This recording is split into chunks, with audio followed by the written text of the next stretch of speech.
Okay, here we go. Discovering the Religion of the Apostles, class number 5, chapter 3, part 2, the one who presides. We're going to look at a continuation a little bit of last week about the meaning of the Divine Counsel. What is the relationship of the Lord to the Divine Counsel? And of course, he is the one who presides. He is the ruler of the Divine Counsel. But to understand the significance of that statement, we have to compare it with the surrounding cultures and societies that the Bible was revealed in, okay? The audience and their expectations, if you will. First of all, most ancient Near Eastern religions, and by ancient Near Eastern religions, we're talking about Babylonian, Mesopotamian, Greek, and to a certain extent Egyptian as well, all had numerous divine heavenly beings under the rule of a most high God, or a God that was in some way ruling over the rest of them. Some of these powers at some point in their stories and their mythologies and their creation stories became malignant and rebelled against the Most High God, or got into a battle with other beings, and there was a replacing of the Most High God, if you will. Sometimes there was a battle resulting in the flood, a reaction to this activity. And a race of part human, part divine giants, tyrants, or titans were involved in this war against the Most High. So if you were with me on Halloween, I gave a really weird sermon. Everyone, please forgive me for that. But I talked a little bit about the giants, and I will be talking more about the giants in this class. They're actually a significant part of the story. All right. So let's compare some of these mythologies, for example. Most of us grew up and maybe learned about Greek mythology in some point, or if nothing else, maybe you read Percy Jackson. I don't know. But in Greek mythology, you have Kronos is the first kind of ultimate high god. A Titan kind of represents time. He has these children, including Zeus, who is kind of the leader of the children. Zeus displaces Kronos, who wasn't a good guy, right? He was eating his children and horrible things like that. It's kind of an ugly story. He overthrows the Titans, who are the other kind of beings of that, eventually taking the throne of Olympus and ruling the other Olympian gods as the ruler of the pantheon. The Canaanites, we've heard similar stories about them throughout this class. We've heard about Baal, the son of El. El, it's kind of the Ugaritic cycle is one of the oldest versions of it, and then there's other kind of little bits and pieces we pick up through others, and it's very similar to Babylonian mythology and so forth.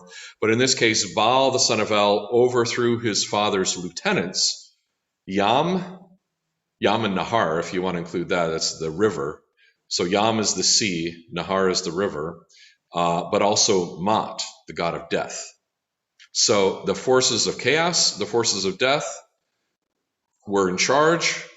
Baal comes in as the son of God, essentially, the son of El, and overthrows them and takes the throne. So you can see that the Canaanites probably looked at their story and the story of the Hebrews and said, what's the big deal? It seems pretty similar. There's a lot of good stuff. There are a lot of comparisons. Our Baal's not such a bad guy after all, right? And they swayed a lot of people, and of course came to a head in the time of Elijah, where he had this contest of the priests of Baal versus him alone and his God. And of course, the Hebrew people had a different take on this. They said that Yahweh is both the Most High God and the ruler of the Divine Counsel. He's not somebody who gets displaced. In fact, he throws down the pretenders to his rule, and he exalts his Holy One. And in fact, that is a story that is still taking place at the time of the Gospels and actually comes to fruition, as we'll see in the Gospels, when the Messiah is set upon the throne, which Daniel foresees. Yes? I can see behind you, there's a slide that says something about compare. I can only see the corner, but that's not what we see on our screen. We see this says slideshow with slides number 115, 116, 117 on them. How long has that been going on? The whole time. Okay, well, y'all got to open your mouths and let me know. Jeez. How am I supposed to know? All right, so we're going to try this one more time. I think I'm just going to close. Oh, no, I can't do that. I want to close out. Well, let me see. I can do this.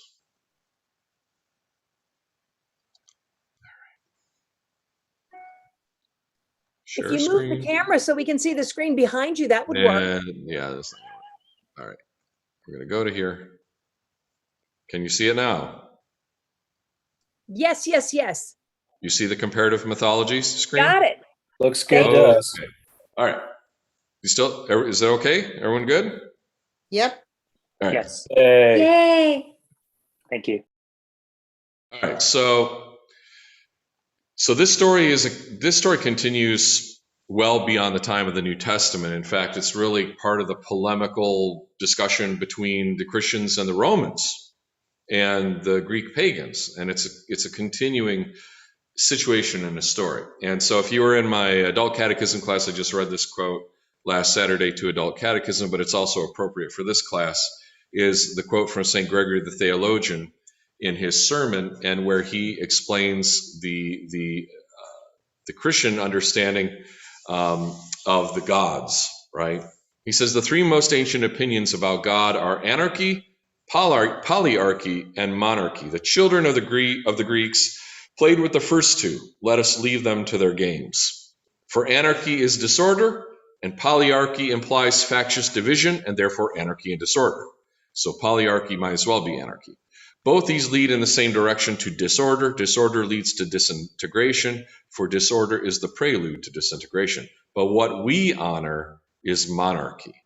This is the correct then understanding of the relationship between all these beings that exist in the heavens, that there is one who is the ruler, who is above all, right? The Most High God. We talked about that.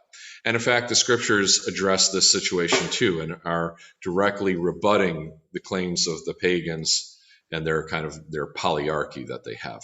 And so there's a particular psalm that talks about this that we chant in the Orthodox Church on a very special day, at a very special moment.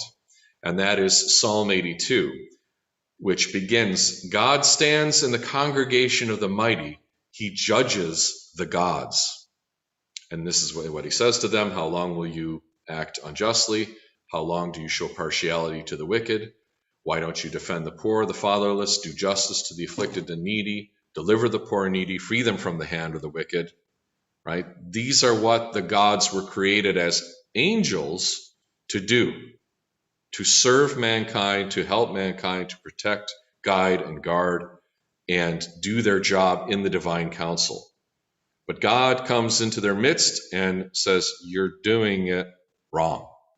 You are upholding these mighty men of old. You are participating in injustice in the world.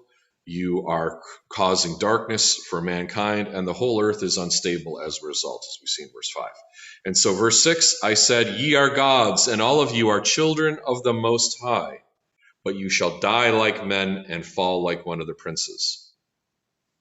The angels will die like men and fall like, this is their judgment. And the last verse, arise, O God, judge the earth, for you shall inherit all the nations. Who can tell me, when do we sing, arise, O God, judge the earth, for you shall inherit all nations? Anybody know? Go ahead if you know. Don't be shy. Pasta? Pascha, yes, but specifically. It's one of the verses, right, where we're still outside, and after each verse, we're doing the Christ is risen. No, Right? that's No? a different one. No, No. that's a different one. Good, Ah, good, okay. good idea. Close, but Yeah, all right. you're off by about 12 hours. There you go. So really close in the scheme of things. That's a different psalm which we've looked at, and I think that's the who is this King of Glory, right? But this is the psalm which is chanted as the special kind of hinge moment in the liturgy of Holy Saturday, when everything is being changed from purple to white, and just before the gospel is being proclaimed and the resurrection is being proclaimed. So it's the liturgical shift from Lent into Pascha proper. Everything else is kind of that service is a prelude, even it's a Vesper service. It's kind of like the prokimenon point in the liturgy that shifts into the next part. And during this, then we're rushing like madmen, changing everything in the altar. The people are outside changing all the coverings, the paraments, the candles to white. And then, at least in the Byzantine tradition, the doors open and the priest comes out throwing the leaves of victory, the basil leaves, to announce. That's what the gospel means. Evangelion in the ancient Greek was the pronunciation of victory of a king. It wasn't just the good news.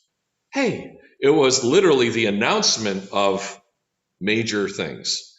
And this, by the way, Arise, O God, is the name of Father Andrew Stephen Damick's new book exactly about this subject. So if you're interested more about that, feel free to check it out. But notice here, this is an angelic reality that's taking place. Why does God inherit all the nations? Because all the nations he had portioned out to all of these gods, all of these angelic beings to do their job as part of the Divine Counsel, which they failed at, right? And so now he arises, he judges the earth, but he also judges among the gods, and therefore he takes back the nations for himself, and of course he gives them to Christ, right?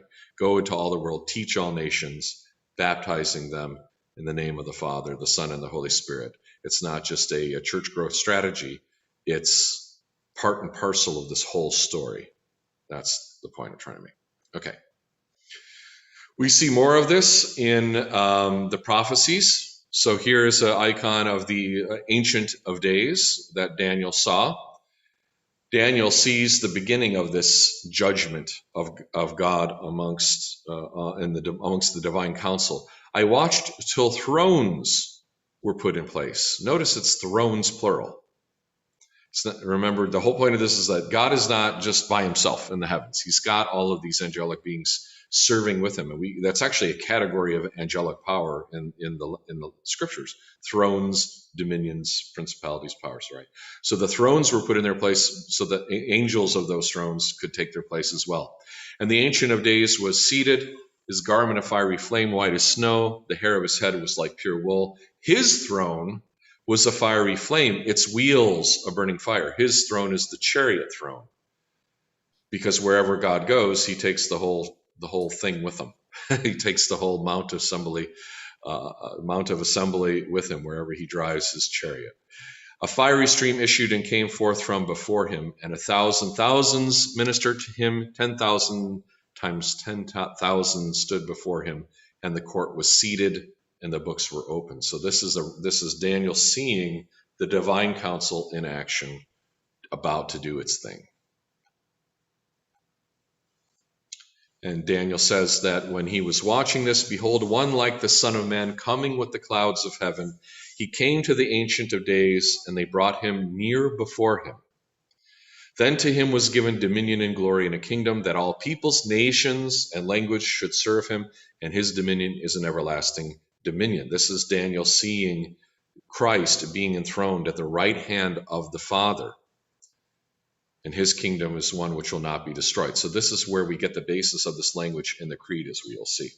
And of course, this was expected by the people at the time of Christ, and they were looking for this figure to do this, fulfill this prophecy.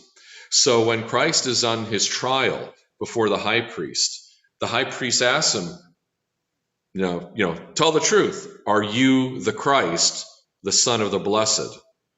That's as far as he's going to even accept the possibility, right, of even entertaining the idea. He wants to see how far Christ is going to really go with this, and Christ goes all the way. He says, "I am." Not a scruple of hesitation, right? And you will see the Son of Man sitting at the right hand of the power, coming with the clouds of heaven. It's a direct connection to this vision of Daniel. He's saying you are basically in the midst of seeing what Daniel prophesied coming to truth. But of course, they don't believe him. And that was the thing that set them over the edge, because none of the witnesses could find anything to pin on Christ. But Christ just walked right into their clutches with this, because they said, what else do we need to hear? What need have we have witnesses? What shall we do? And what did they say? Crucify him, crucify him. They knew exactly what he was saying about himself and what he was pointing to. But this language, he was brought near. It's kind of a vague sentence, but brought near is very intimate. And so when we talk about sitting at the right hand of the Father, that's not just like, hey, I have a spot next to me. Why don't you sit next to me? It's saying you are being brought near to me. You are being put on the same level as me. So when it says you will see him sitting at the right hand of the Father, that means he's sitting at the same level with the Father. And you've seen some of the icons maybe previously that show Christ sitting next to the Ancient of Days, as the Son of Man sitting next to the Ancient of Days. So in the book of Acts, we read about the ascension. When he had spoken these things while they watched, he was taken up. A cloud, again, the clouds are part of this, received him out of their sight. And while they looked steadfastly toward heaven as he went up, behold, two men stood by them in white apparel, who also said, Men of Galilee, why do you stand gazing up into heaven? The same Jesus who was taken from you into heaven will so come in like manner as you saw him go into heaven. And that's it. That's where it leaves it. And it's kind of left to the reader to understand, well, where'd Jesus go? The apostles experiencing this and hearing this will make the connection to the enthronement revelation of Daniel when this is happening. But the book of the St. Luke doesn't sit there and spell it all out for us. And that's when Jesus went up to the place. But it becomes part and parcel of the apostolic witness immediately. Therefore, in Acts 2, right, when you start to see Peter preaching, this is exactly how he interprets what just happened in Acts chapter 1. Jesus, God has raised up, of which we are all witnesses, therefore being exalted to the right hand of God. That's where Jesus went. He was lifted up to the right hand of God, and having received from the Father the promise of the Holy Spirit, he poured out this which you now see here on the day of Pentecost. For David did not ascend into the heavens, but he says himself, the Lord said to my Lord, sit at my right hand till I make your enemies your footstool. So Peter understands Jesus has gone to do the thing that he said he would, and that the prophets said he would, and he's fulfilling all those prophecies. Therefore, let all the house of Israel know assuredly that God has made this Jesus whom you crucified both Lord and Christ. And that, of course, was devastating. I mean, it's the accusation, not just of that you crucified, but the whole point being this was the Messiah that we were waiting for, and you guys totally botched it. You totally missed it. Okay, so that's that part, understanding the purpose and the role of the divine counsel as a whole. So the story of Yahweh has many parallels and precursors in the mythology of the ancient Near Eastern religions and civilizations, yet rejects some of the key points, and only really fulfills them in the Gospels. It's a story that hasn't yet been completed in comparison to, say, the Baal story. The revelation of Yahweh's ultimate victory over the fallen angels is foreseen prophetically by the prophet Daniel. His victory is completed at the ascension of Christ with his enthronement at the right hand of the Father, which is why it's in the Creed, because it's an essential part of that story. It's an essential part of God's dispensation of salvation for all of us. If he doesn't do this and fulfill this and get to this point, then he's not the Messiah, and we're not actually saved from the real problem, which is the devil, sin, and death, because he hasn't actually triumphed over those powers. His enthronement at the ascension is his victory. Okay, and that's why the Gospels are evangelia, proclamations of victory, not just nice announcements or good news. And that's why also in the Creed, the very next statement that we also profess is what? And he shall come again in glory to judge the living and the dead, and his kingdom shall have no end, because that's completing the rest of that component of what the Messiah needs to do. So we believe in stuff that Jesus has done and some stuff that he hasn't actually yet done, which is kind of a neat thing, right? Some people say it's kind of weird that we say there's a prayer in the liturgy that says, remembering all the saving commandments and all which he has done for us, the cross, the grave, the third day resurrection, the ascension into heaven, and then there's a curious phrase, and his second and glorious coming. We're remembering his second and glorious coming We offer to you your own of your own on behalf of all and for all. That's the lifting up of the gifts during the Holy Liturgy. We remember things that have not yet come to pass. We do the same thing in the Creed, though, too. So it's not actually that weird. We believe in stuff that actually hasn't even happened yet. Father, this is Elaine. Yes. I still am a little confused about the purpose of the Divine Counsel. So God creates the world, right? It's a complex world. It's orderly. It's logical. It's reasonable. It works. Okay. Everything in it is got different elements, different aspects, different kind of realms or spheres, the land, the sea, the heavens, the sun, the moon, the planets, the stars. All of those things were understood to be under the guidance and protection and direction of spiritual powers that were assigned to them, that were actually in many ways intrinsically identified with them, as we're about to see. And that the divine counsel, when we say the Lord of hosts and the Lord of the heavenly hosts, it's talking about God ruling over the entire cosmos, taking care of all of his creation, and all of these beings who are assigned by him to do their jobs, right? Every person even has a guardian angel. Every being, everything has a spiritual power over watching it, taking care of it, guiding and guarding and protecting and so forth, and leading in the right direction. Does that make sense? Yes. So and the divine counsel then is kind of like when God holds court. That's another way of looking at it. If you consider like how in the ancient world, a medieval world, kings and emperors would hold court, and all of their courtiers, all their retainers, all their servants, etc., all the royal family would be present. That's the divine counsel as well. That's the heavenly court. So do they have any counsel that they give him? Yes, of course. Why not? You think God is, Because he's omnipotent and he's omnipotent. He's omnipotent and omniscient. But as I think it was last time we saw, there was the story where with King Ahab, he holds the prophet comes and tells Ahab, you think you're going to win, but God has sent you this deceiving angel, and he tells you he tells the story of how God was holding the court, and he goes to the angels, what should we do? So even though God is omniscient and omnipotent, he still actually engages his divine court and gives them participation in the rule of his cosmos, even though he knows what they're going to say. It's the same thing with us. Even though he knows everything we're going to do, from before we're born, from before we were created, he knew. Yet, nonetheless, he, out of his love for us, wants us to participate in creation. And so he gives us free will. And he says, what are you going to do?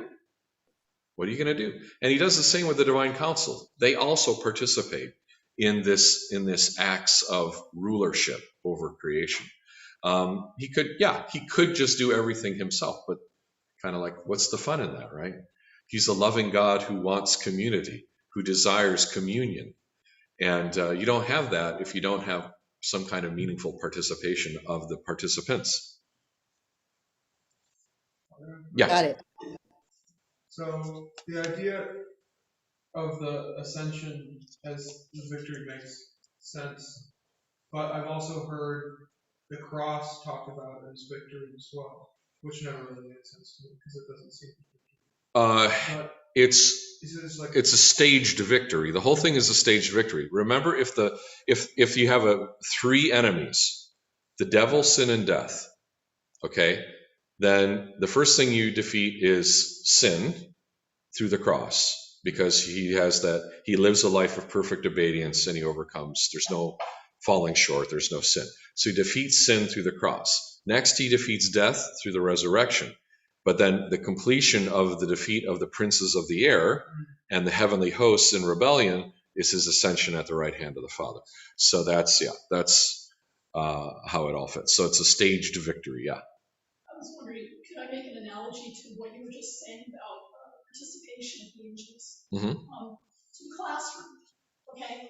I know the material that I'm teaching my students, and I could tell them everything, but they don't grow unless they participate in it.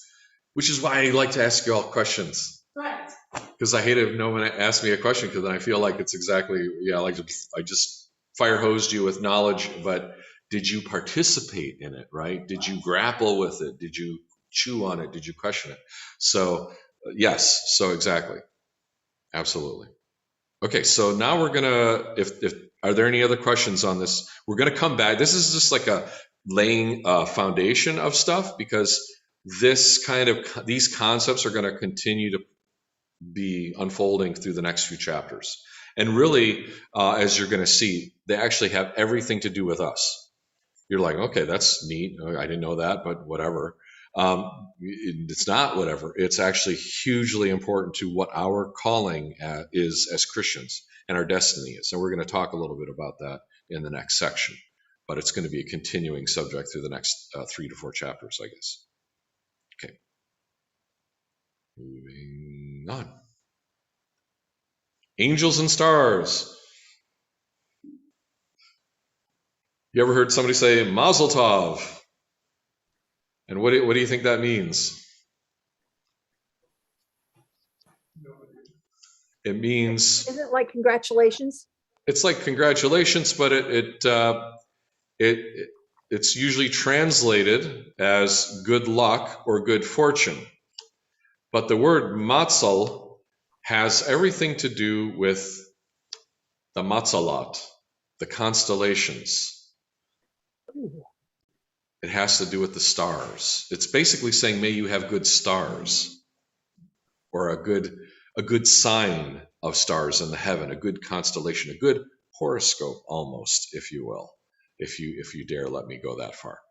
So we're going to talk about the connection between angels and stars, and a little bit about astrology in general from a biblical point of view.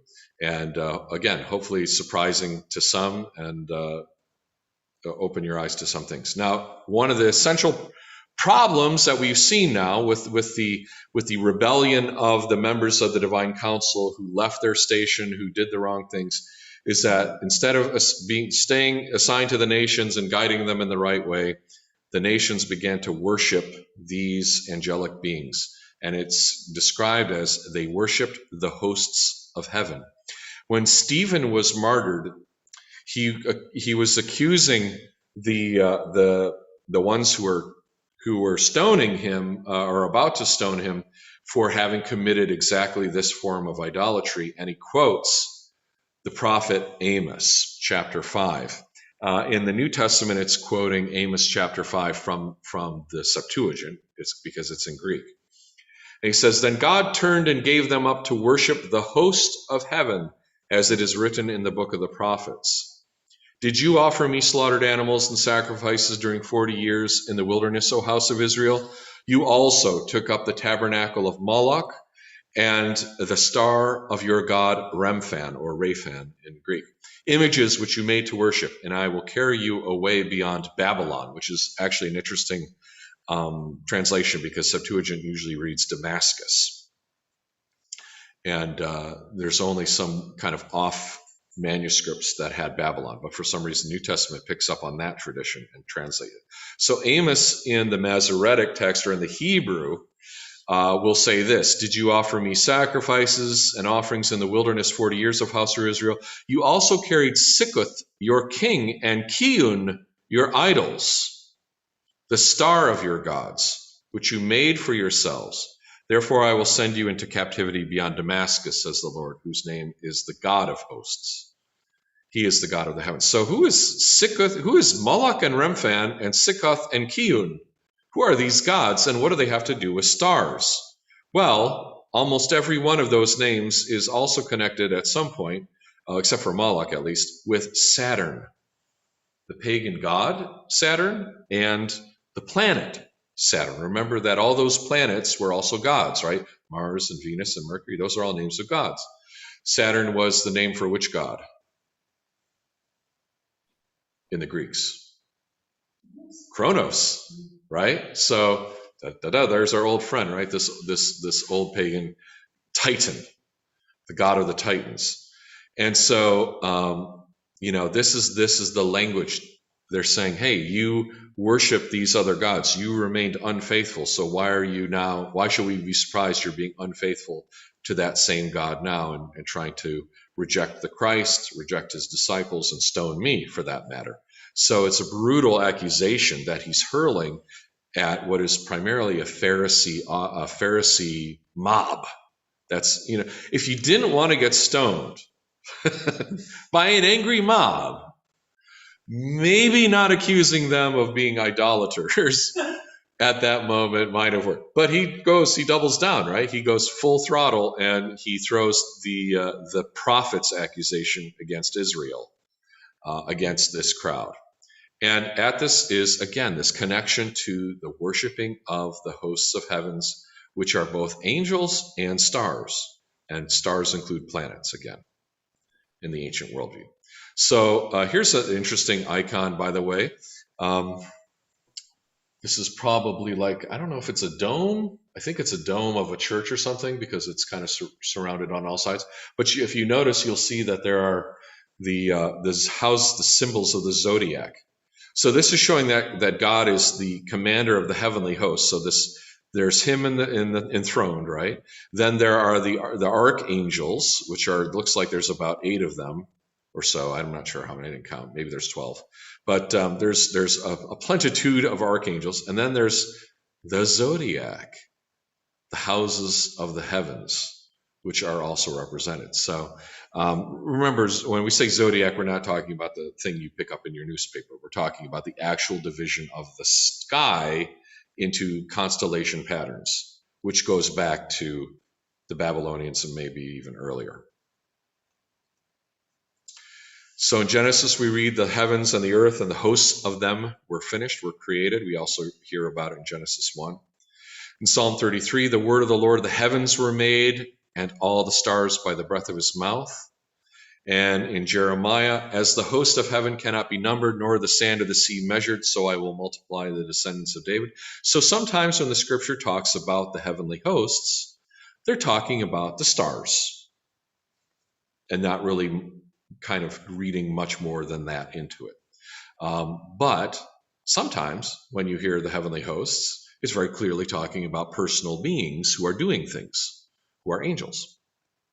For example, in 1 Kings 22, I saw the Lord sitting on his throne and all the hosts of heaven standing by on his right hand and on his left. This is that story we read before about Ahab. In Isaiah 24, in the Septuagint, and God shall bring his hand upon the host of heaven and upon the kings of the earth. And in Luke 2, of course, the one we probably remember the most because we hear it every year from Charlie Brown and Linus. And suddenly there was with the angel a multitude of the heavenly host, praising God and saying, etc. The Christmas story. The heavenly host, we see it in our icons. It's always the angels in the heavens, right? The shepherds hear the heavenly host singing. They're not saying, I hear noises from stars. They are hearing the angelic powers. And sometimes it seems to be referring to both at the same time, or that there's some kind of overlap. So, for example, in Deuteronomy 4:19, the warning Moses gives not to worship the heavenly hosts, unless thou lift up thine eyes unto heaven, and when thou seest the sun, the moon, and the stars, even all the hosts of heaven, the stars, right? And the stars, even all the host of heaven, shouldst be driven to worship them and serve them, which the Lord thy God hath divided unto all nations under the whole heaven. We talked about this. What does this mean? That he divided the nations unto the hosts of heaven. That's those angelic powers. But they were identified with sun, moon, stars, planets, and all the heavenly hosts, all the things that they saw. Deuteronomy 17, the accusation, they have gone and served other gods and worshiped them, either the sun or the moon or any of the hosts of heaven. So they are the sun, the moon, and the hosts of heaven are the gods. And in Daniel 8, and it grew up, this is the goat who has a horn, and the horn breaks into 4 horns, and the one horn goes all the way up to the heavens and casts down some of the hosts of heaven and some of the stars to the ground. So it's kind of an interesting image. It's both angels and stars falling to the ground and being trampled on in the image, the vision that Daniel has of this demonic monster. And that icon there is a beautiful icon of Christ creating the heavenly hosts. And again, you see the sun, the moon, the stars, and the angels together. There's a relationship between the two. Now, before I go into King Josiah, this, of course, becomes kind of the pattern of the problem throughout the rest of the Old Testament, is that the people of God believe in God Most High, who is the Lord of the heavenly hosts, but they continually kept being seduced by the nations to worship the lesser beings, which are the heavenly hosts, and not the God Most High. And this is a problem that happens over and over and over again. It's not just Canaanite Baal and El and his gods, but it's actually just this worship of these astronomical angelic beings. And so it gets pretty bad. We assume, we like to think of, the temple was all good for so long, but actually by the time of King Josiah, not long after Solomon, the temple had been so corrupted, and this is only part of it, that this is what King Josiah has to do to clean it up. It says that King Josiah stood by a pillar, made a covenant before the Lord to follow the Lord, to keep his commandments, his testimonies, and his statutes with all his heart and all his soul, to perform the words of the covenant which were written in this book. They had just brought out the book of the covenant, the Torah, and they had read the book of the law. And the king commanded Hilkiah, the high priest, the priest of the second order, and the doorkeepers to bring out of the temple all the articles that were made for Baal and Asherah and all the hosts of heaven. So all those Canaanite pagan gods were being represented in the temple in Jerusalem by the time of Josiah. They had not just infected the people, but they were in the capital city, in the temple of Yahweh Most High, being worshipped in the temple that Solomon built. And he burned them outside Jerusalem in the fields of the Kidron and carried their ashes to Bethel.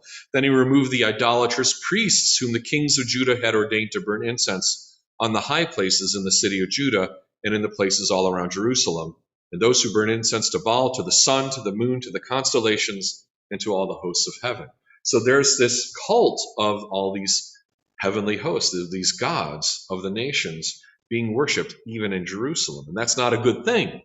Josiah comes in and cleans them all out. He does some other stuff too. There's a whole bunch of corruption that takes place. That's why Josiah is remembered as like this kind of pillar king of the Old Testament. There's very few like him.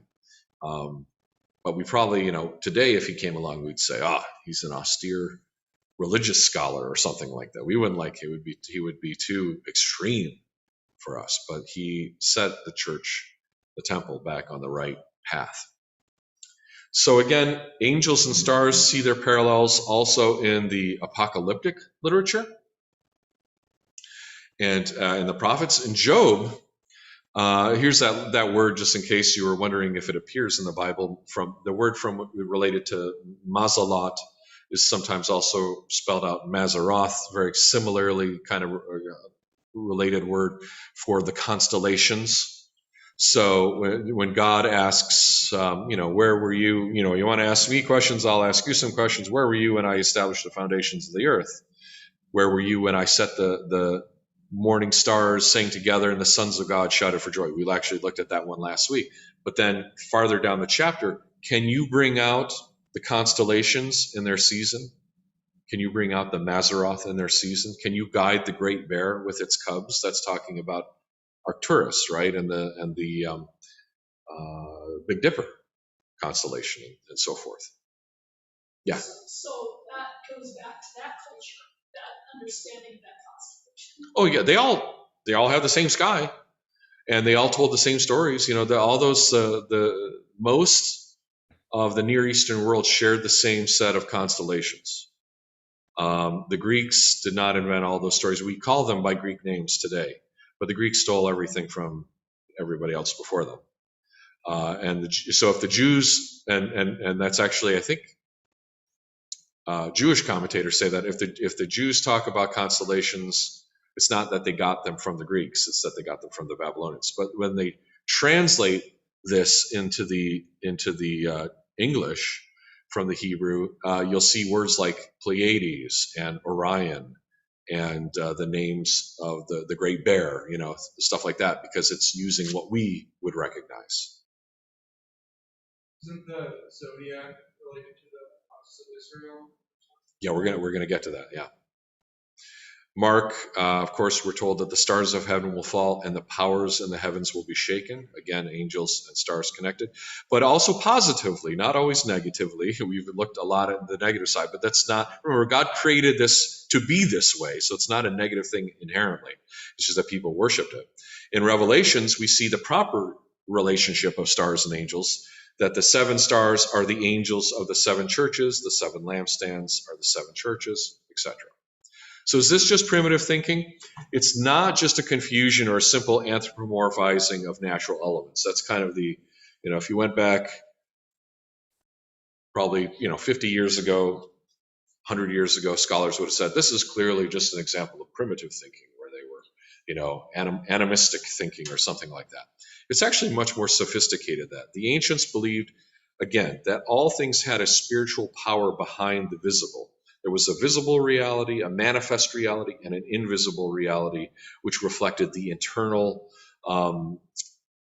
being, the internal logos of each item, the internal logic and purpose of its existence. Okay, that was given by God, given by a Most High God, and it was the governing power as well behind the visible form. So nations, churches, even individuals could have these angelic powers as their guardians and guides. And we were also created to be part of this divine counsel. Remember, Adam and Eve are given a job. Look, I've made it all good. Now go, be fruitful, multiply, and have dominion over the earth. The hosts of heaven are in the heavens. That's where they belong. You were created to have dominion on the earth. This is the error that keeps happening. Mankind was given by God dominion on the earth and instead sacrifices his dominion by offering worship to heavenly hosts, which is not their job, right? They're actually they're not only worshiping the wrong God, but they're also reneging on their own job that they're supposed to be doing as having dominion over the earth. So the promise to Abraham is an interesting one that will get us moving into this. You know that you've heard this image probably many times. Genesis 15, God brings out Abram, and he says, look now toward the heaven and count the stars if you are able to number them, so shall your descendants be. And that word count and number sounds like he's talking about the number of the stars. But the verb there in Hebrew is the word sephar, from which we get words like Sefer Yetzeroth, which we'll see means recounting. So there are books that are called Sefer and Sephira. So number them, but also, recount them, retell them, interpret them. It has all of those meanings as a verb, not just a numerical counting. And in fact, it's what we see in later interpreters, both Jewish and then later Christian interpretations. So in the Wisdom of Sirach, which is one of those apocryphal books, which is in our Bible, in chapter 44, the Lord assured Abraham with an oath that the nations would be blessed through his offspring, that he would make him as numerous as the dust of the earth. So numerous as dust, but exalted like the stars. Will exalt his offspring as the stars. So the idea that so shall your descendants be is not just so shall they be numerous like the stars. So shall they be glorious and exalted and heavenly as the stars are. And the stars are angelic beings. So Abraham's promise, the promise to Abraham and to his offsprings, is not that he's just going to have a lot of kids. It's that through him the nations would be blessed and his offspring would become a new set of the heavenly host, a new fulfilling of what that was meant to be. Because, of course, the original hosts, big chunk of them, fell and rebelled. And this theology is found not only, it's also found in Philo. Philo makes the same connection, that it's not just quantity of descendants, it's also quality, that it's this exaltation like the stars that is being referred to in Genesis. And this concept of shining like the stars in heaven, or being like the stars in heaven, is then picked up in the New Testament. It's also in the Old Testament as well. For example, Daniel says, "Those who are wise shall shine like the brightness of the firmament, and those who turn many to righteousness like the stars forever and ever." So this is the language, the expectation and the hope of the nations, that the wise and the righteous will shine like stars in heaven. The Lord himself, when he talks to the Sadducees, right? They say, who's going to be married to who, blah, blah, blah. And he says, you don't even understand what you're talking about. In heaven, they're not married or given in marriage, but they are like the angels in heaven. They are like again, angels are stars, stars are angels. So it's a similar idea. In Philippians, St. Paul prays that you may become blameless and harmless, children of God without fault in the midst of a crooked and perverse generation, among whom you shine as lights in the world. Or stars could be another translation of that, basically. And in fact, we have this in our wedding service still. There's a prayer in the wedding service, which I love, where the end of the prayer says, and after talking about all these things, and being pleasing to you, God, may the couple shine forth in you as the lights shine in heaven. It's a beautiful, beautiful concept that we are called now to fulfill that role. We're called to become heavenly. St. Paul, you're tired, I can tell. Well, you can read this at your leisure. But the extended discussion of the resurrection that St. Paul gives in 1 Corinthians 15 all goes back to this angel astrology type of language. He says there are celestial bodies and there are terrestrial bodies. He's not talking about there's balls of gas and then there's chunks of rock. Okay, that's not what he's talking. Celestial bodies, meaning there are these stars, these angel stars, star angels, right? There are celestial beings in the heavens. But the glory of the celestial is one, the glory of the terrestrial is another. One glory of the sun, another of the moon, another of the stars, and one star differs from another, right? So you can see. So like in heaven, we will all shine, and some will shine more brighter than others. That's why we have saints. So also is the resurrection of the dead. You begin natural, but you are raised spiritual, right? And then 46, the spiritual is not first, but the natural, and afterward the spiritual. The first man was made of the earth, made of dust. The second man is the Lord from heaven. Christ is the second man, the second Adam. As was the man of dust, so also are those who are made of dust, and is the heavenly man, so also those who are heavenly. And as we have borne the image of the man of dust, we shall also bear the image of the heavenly man. The heavenly man, a celestial, angelic, star-like being, right? That is what the resurrection does for us. That's why the resurrection body is different than the earthly body.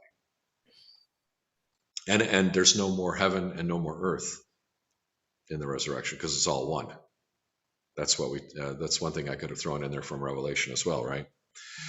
So, summary, finishing up what Father Stephen DeYoung has in the chapter. The hosts of heaven refers both to stars and planets and the moon and the sun and the angelic powers, and there's overlap between all of those things. This reflects ancient biblical thinking, Near Eastern thinking on the ordering of the cosmos.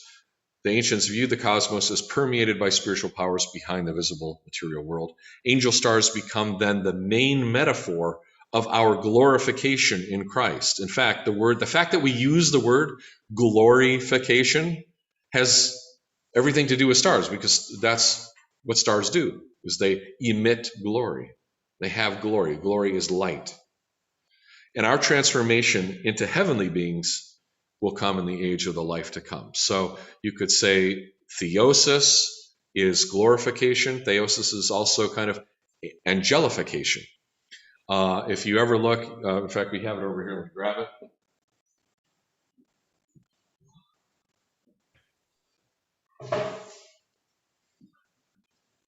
if you don't believe this is something that the church was teaching, just take a look here at the icon of St. John the Baptist. Somewhere along the way, St. John grew a pair of wings.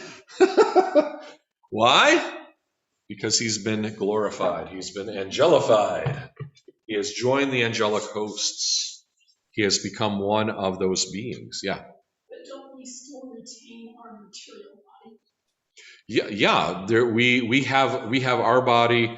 The angels have their own body. We have a spiritualized body though at that point. So it's like the Lord. He can walk through walls. He can eat and he can do things. He can touch people, but at the same time he can break all the rules because his body's no longer bound by terrestrial limits. Father, this is Elaine.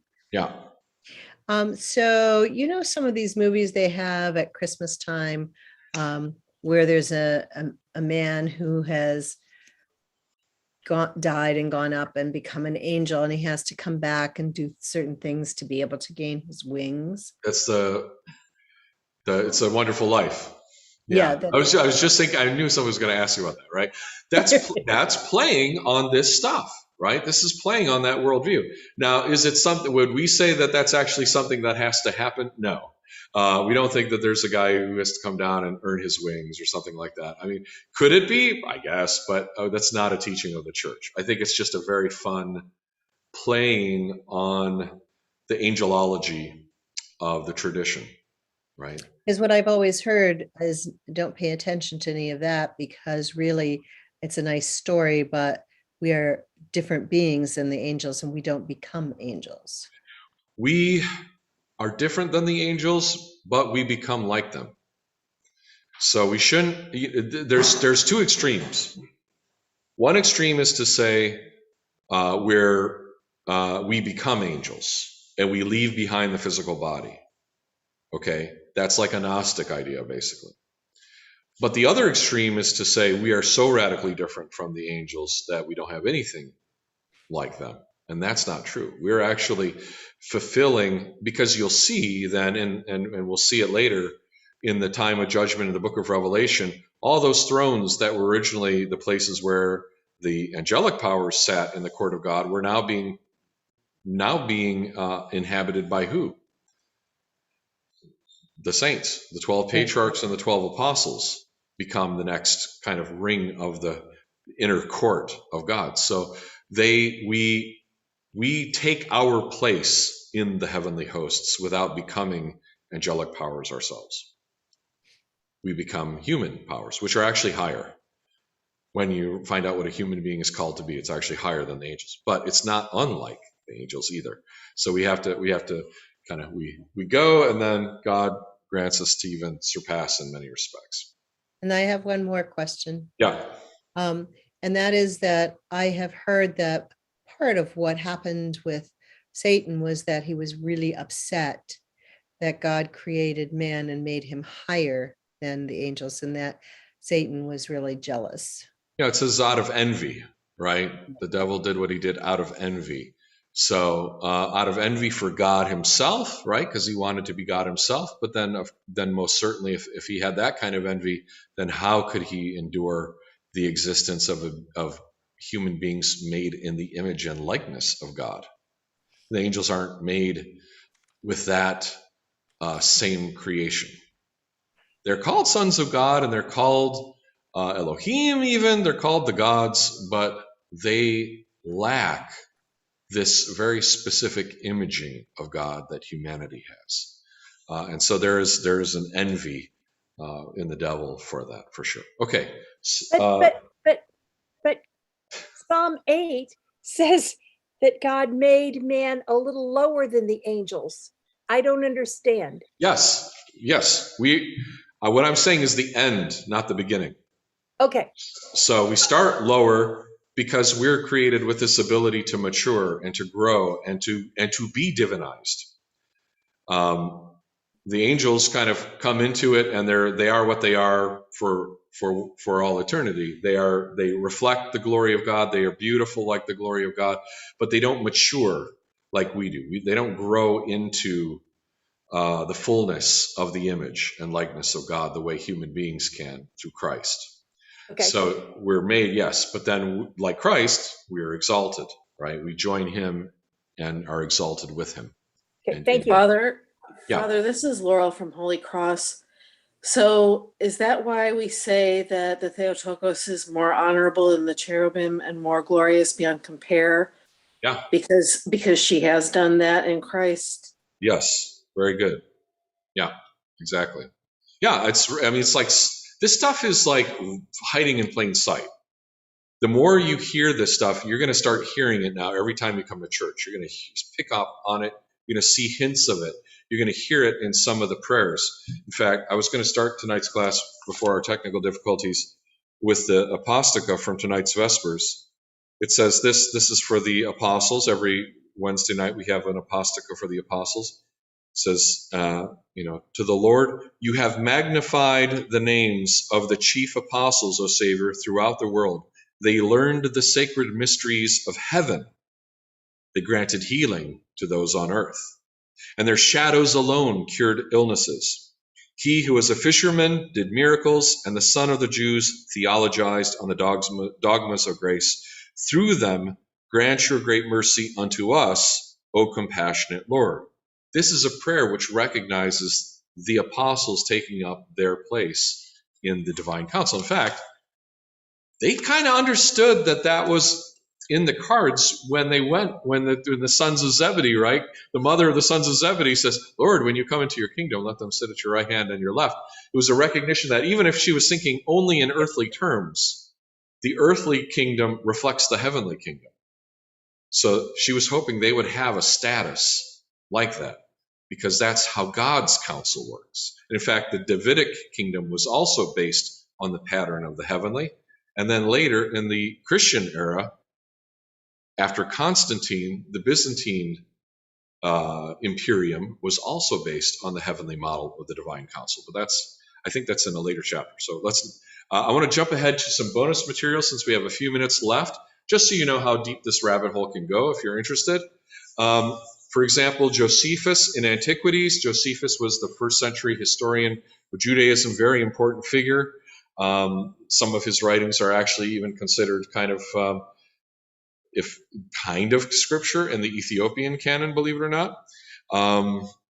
He talks about the 7-branched candle stand that was in the Holy Temple, and the reason that it has 7 branches is because it reflects the planets.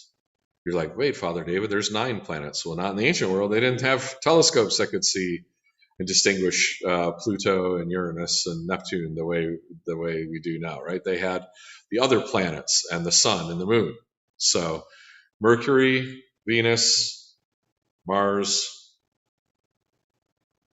Jupiter, Saturn is 5, sun and moon is 7. So the 7 candles of the candle stand reflected the planets.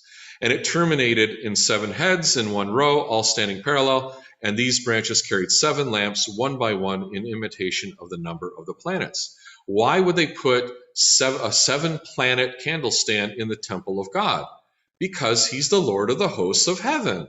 These are his servants, and they give glory to him. So we have 7-branch candle stands pretty much on every altar of every Orthodox church still to this day. And it reflects that reality. The heavenly hosts shine their light to glorify God. As the temple, the tabernacle is itself an image of the heavenly realm. Elsewhere in Antiquities, when there's a whole bunch of stuff, I didn't want to put it all in for time, but it's really cool. He talks about how the 4 elements are included, the 3 partitions of the earth are included in the temple. For example, the sea, the land, and the air, and the heavens. So the Holy of Holies represents the heavenly realm. The kind of the temple's sanctuary is the earth, and then the outside with the washing is the sea and so forth like that. But he talks about how the vestments, how the veil is made of the 4 elements and things like that. But then he talks about the breastplate of the ephod of the high priest. And on the ephod are 6 stones and 6 stones, 12 stones. And he says, whether we understand by them to represent the 12 months, or whether we understand the like number of the signs of that circle, which the Greeks call the Zodiac, we will not be mistaken in our understanding. So Josephus in the 1st century understands there's astrological imagery in the high priest. And I mentioned the Sefer Yetzirah briefly. It's one of the most interesting and unusual books of Talmudic rabbinical Judaism. It's maybe as early as 2nd century AD, many editions going into the Middle Ages as well. But it also very clearly interprets Numbers 2 and Genesis 49, where it talks about the 12 tribes and how they're camped out around the tabernacle and everything, as reflecting the 12 houses of the Zodiac. So, and you can go online and see all kinds of stuff about this if you're interested, where each tribe is given, some are obvious, like I think Judah is a lion's whelp, so he is Leo, right? So, and you can, and like, I don't remember all of them, but if you're interested in that kind of thing, you can see where they're all put in there. Now, and this is a synagogue mosaic from that early time period as well, from the Holy Land, early centuries of not necessarily before Christ, but probably in within the 2nd or 3rd century AD. They have a Hebrew zodiac there, and then the Lord, I guess, would be represented here as the Lord of hosts and so forth. The various angelic beings, these are wings surrounding them. So astrology is actually a very big thing within certain forms of Judaism, especially in Kabbalah and Jewish mysticism. But of course, the kind of astrology as we understand is not something that is promoted by either Judaism or Christianity. In fact, in the book of Jubilees, which is now going back BC, right? I talked about this in my sermon on Sunday. In the book of Jubilees, when Jubilees, which is also called Lesser Genesis, is like a midrash on the book of Genesis, talks about Abraham. It talks about right before that story, right before Genesis 12, I think, where Abram is called to go out of the land and to go with his family.